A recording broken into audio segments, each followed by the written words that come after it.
In continuation of more than 50 years long tradition of electron microscopy at the University of Science and Technology, International Center of Electron Microscopy for Material Science has developed its infrastructure. The purchase of the microscope Titan G2 6300 with ChemiStem technology was supported by the structural funds of the European Union. At present, the International Center of Electron Microscopy for Material Science played the role of TM training site for Central and Eastern Europe and collaborates with 40 research institutions from 18 countries. Research activities of the International Center of Electron Microscopy includes basic and applied research related to the problems of electron microscopy in material science, physics, chemistry, electronics, energy and medicine.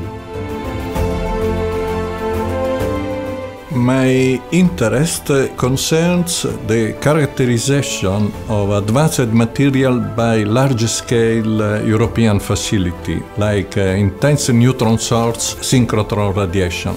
However, in order to obtain very high spatial resolution till the level of nanometer, is necessary to come in Krakow and to use this famous microscope Titan. This is one of the most advanced transmission electron microscopes in the world.